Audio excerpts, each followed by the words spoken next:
Malumunuz üzere içinde bulunduğumuz ay Şubat ayı şehitler ve şehadet ayıdır.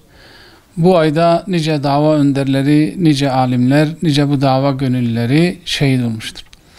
Bizler de Şehitler Kervanı platformu olarak, Mustazaflar Cemiyeti olarak bu ayda bir dizi etkinlikler yapıyoruz. Türkiye'nin hemen hemen birçok ilinde, ilçesinde etkinlikler, seminerler düzenliyoruz. Bundan maksat şehitlerin hayatı bilinsin, davaları bilinsin. Bu değerli insanlar niçin şehit oldular, onları şehadete götüren süreç neydi, yaşantıları neydi?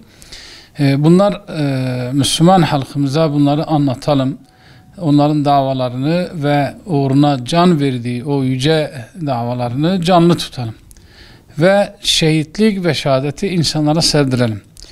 Bundan dolayı 16 Şubat'ta akşam saat 8'de Sezai Karakoç Kültür Merkezi'nde eski halın yanında Mustazaflar Cemiyeti ve Şehitler Kervanı platformu olarak bir etkinlik düzenliyoruz. Etkinliğimize hem erkek hem de kadınlar davetlidir.